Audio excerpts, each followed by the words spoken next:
প্রিয় শিক্ষার্থী বন্ধুরা, আসসালামু আলাইকুম ওয়া রাহমাতুল্লাহ। এনএসএন একাডেমির পক্ষ থেকে তোমাদেরকে জানাই অভিনন্দন। এখন আমরা দেখব তোমাদের বিজ্ঞান বইয়ের পৃষ্ঠা নং 30। তো চলো আমরা দেখি পৃষ্ঠা নং 30 এর মধ্যে কি আছে। তো পৃষ্ঠা নং 30 এর মধ্যে আমরা প্রথমত দেখছি যে কিছু ইনস্ট্রাকশন দেয়া আছে। তো এখানে কথাটা হচ্ছে যে আংশিক, সেজন্য হচ্ছে যে আমরা এখান থেকে পড়ার চেষ্টা করব 29 পেজের একদম শেষ থেকে। 29 পৃষ্ঠার শেষে এখানে বলা হচ্ছে যে তোমরা দেখতে পাচ্ছ, এখানে বলা হচ্ছে যে তোমাদের ক্লাসের সবাই তো এখন প্রযুক্তির ব্যবহার নিয়ে অনেক সচেতন, কিন্তু তোমাদের স্কুলের অন্যান্য শ্রেণীর শিক্ষার্থীরা হয়তো অনেকেই এই বিষয়গুলো জানে না বা কখনো খেয়ালই করেনি। আচ্ছা, এই বিষয়ে তোমরা কি কিছু করতে পারো, এটা প্রশ্ন করেছে। এরপরে বললো যে ক্লাসে সবাই আলোচনা করে দেখো, চাইলে কার্টুন বা হচ্ছে যে পোস্টার প্রদর্শনী, একটা সেমিনার বা আলোচনা অনুষ্ঠান ইত্যাদির আয়োজনও করা যায়। আচ্ছা, শিক্ষক সহ সবাই মিলে আলোচনা করে সিদ্ধান্ত নাও। তার মানে এখানে যেটি বলা হয়েছে সেটি হচ্ছে যে তোমাদের ক্লাসে সবাই তো প্রযুক্তির ব্যবহার নিয়ে আসলে সচেতন হয়েছে, কিন্তু তোমাদের ক্লাসের বাইরে যেসব শিক্ষার্থীরা আছে তারা হয়তো বা প্রযুক্তির বিষয়ে এখনো মানে জানে না, এবং তারা হচ্ছে যে কখনো এসব বিষয় খেয়াল করেনি।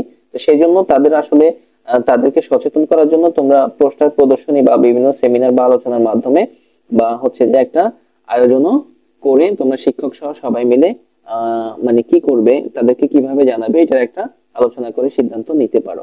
আচ্ছা, তো এরপরে বলা হচ্ছে যে পরিকল্পনা মাফিক সব হয়ে গিয়েছে কি, মানে পরিকল্পনা মাফিক সব কি হয়েছে।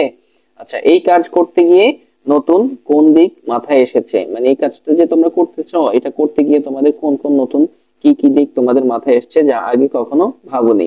আচ্ছা, নিচে নোট করে রাখো তোমার অনুভূতি। এই যে নিচে হচ্ছে যে এই জায়গাটা হচ্ছে তোমার অনুভূতিগুলো নোট করে রাখার জন্য বলা হয়েছে এই জায়গাটায়। তো মূলত হচ্ছে যে আজকের কাজটা হচ্ছে যে মূলত এই জায়গাটা, এই পেজ নাম্বার 30 এর এই যে আমাদের হচ্ছে যে এই ফিরে দেখার এই অংশটাই হচ্ছে যে আমাদের আজকে হচ্ছে যে সমাধান করতে হবে। এটাই হচ্ছে যে আমাদের কাজ। তো হচ্ছে যে আমরা তোমাদের জন্য এটা হচ্ছে খুব সহজেই সুন্দরভাবে আমাদের আনসার সেকশনে আমরা রেডি করে রেখেছি।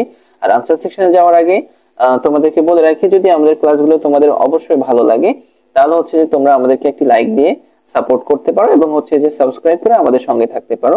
সকলকে ধন্যবাদ।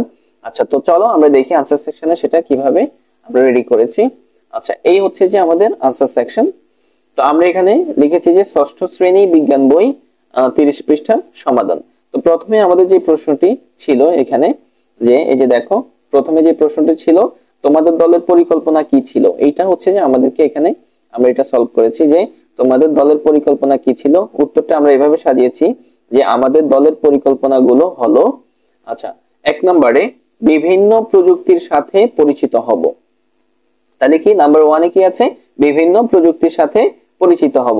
এরপরে 2 নম্বরে হচ্ছে যে প্রযুক্তির বিভিন্ন ব্যবহার সম্পর্কে জানবো, প্রযুক্তির বিভিন্ন ব্যবহার সম্পর্কে জানবো। আচ্ছা, 3 নম্বরে মানে আমাদের দলের 3 নম্বরের পরিকল্পনাটা কি ছিল, সেটা হচ্ছে যে প্রযুক্তি ব্যবহারের ফলাফল ভালো না খারাপ কিনা তা জানবো।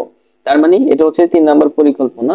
এরপরে 4 নম্বর যে পরিকল্পনা ছিল সেটি হচ্ছে যে ভালো উদ্দেশ্যে প্রযুক্তির ব্যবহার বৃদ্ধিতে আমাদের করণীয় কি তা জানবো। তার মানে হচ্ছে যে আমাদের 4 নম্বর পরিকল্পনা ছিল যে ভালো উদ্দেশ্যে প্রযুক্তির ব্যবহার বৃদ্ধিতে আমাদের করণীয় কি তা জানবো।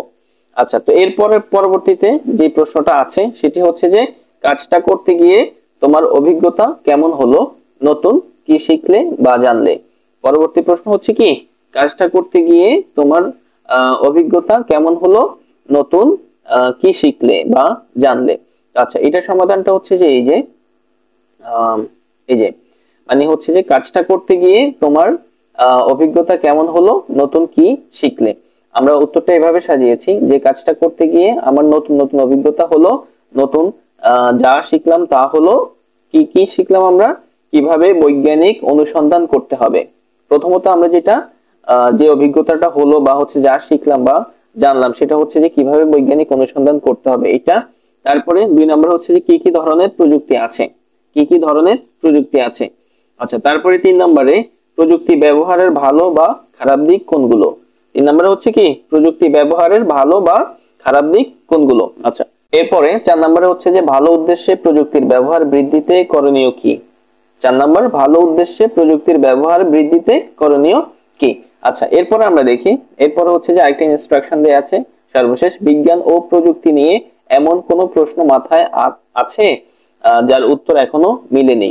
আচ্ছা, নিচে লিখে ফেলো তোমার প্রশ্ন যাতে হারিয়ে না যায়। আচ্ছা, পরে নিশ্চয়ই কখনো না কখনো এই প্রশ্নগুলোর উত্তর তুমি নিজেই খুঁজে বের করতে পারবে। তার মানে হচ্ছে যে বিজ্ঞান ও প্রযুক্তি নিয়ে তোমার মানে এমন কোন প্রশ্ন তোমার মাথায় আসছে কিনা সেটা সাথে সাথে তুমি লিখে ফেলো। পরবর্তীতে হয়তোবা তুমি কখনো না কখনো এই প্রশ্নটার উত্তর তুমি হয়তোবা খুঁজে পাবে, এটা বলা হচ্ছে। তো কি কি প্রশ্ন আমাদের মাথায় ঘুরপাক খাচ্ছে বা আমরা আইডিয়া করে তোমাদের জন্য সেগুলো রেডি করে রেখেছি। এই যে, তো প্রথমত আমরা এখানে লিখেছি 1 নম্বরে বিজ্ঞানীরা কিভাবে কাজ করে। এটা আমাদের হচ্ছে যে মাথায় একটা আইডিয়া মানে হচ্ছে যে একটা প্রশ্ন আসছে যে বিজ্ঞানীরা আসলে কিভাবে কাজ করে, 1 নাম্বার। তারপরে দুই হচ্ছে যে প্রযুক্তির প্রসার হচ্ছে কিভাবে, প্রযুক্তির প্রসার হচ্ছে কিভাবে। আচ্ছা, তারপরে 3 নম্বরে যেটি আমাদের হচ্ছে যে আইডিয়া আসছে সেটা হচ্ছে কিভাবে আমি প্রযুক্তির ব্যবহার করব, কিভাবে আমি প্রযুক্তির ব্যবহার করব। আচ্ছা, 4 নম্বরে হচ্ছে যে প্রযুক্তির খারাপ দিকগুলো বর্জন করব কিভাবে, প্রযুক্তির খারাপ দিকগুলো বর্জন করব কিভাবে। প্রযুক্তির আসলে ভালো দিকের সাথে সাথে কিছু খারাপ দিকও আছে, সেগুলো কিভাবে বর্জন করে আমরা হচ্ছে ভালো দিকটা শুধুমাত্র গ্রহণ করতে পারি। তো সেই বিষয়টা এখানে বলা হচ্ছে প্রযুক্তির খারাপ দিকগুলো বর্জন করব কিভাবে। আচ্ছা, আর সর্বশেষ যেটা সেটা হচ্ছে যে প্রযুক্তির ভালো দিক সমূহ কি কি। এটা আমাদেরকে অবশ্যই আমাদের মাথায় এইসব প্রশ্নগুলো ঘুরপাক খাচ্ছে, এগুলো কখনো না কখনো আমরা আনসার বের করতে পারবো, এই মর্মে আমরা এগুলো সাজিয়েছি। সো হচ্ছে ডিয়ার স্টুডেন্ট, কথা হচ্ছে যে আমরা আমাদের মতো করে একটা কনসেপ্ট দিয়েছি, তোমাদেরকে একটা আইডিয়া দিয়েছি। তোমরা চাইলে আমাদের আইডিয়াটুকু নিয়ে তোমরা তোমাদের নিজেদের মতো করে ওইগুলো সাজাতে পারো, কোনো অসুবিধা নেই। এতে করে হচ্ছে যে তোমাদের নিজেদের স্কিল বৃদ্ধি পাবে। তো ভালো থাকবে, সুস্থ থাকবে, এই প্রত্যাশা রেখে আজকের মতো বিদায় নিচ্ছি।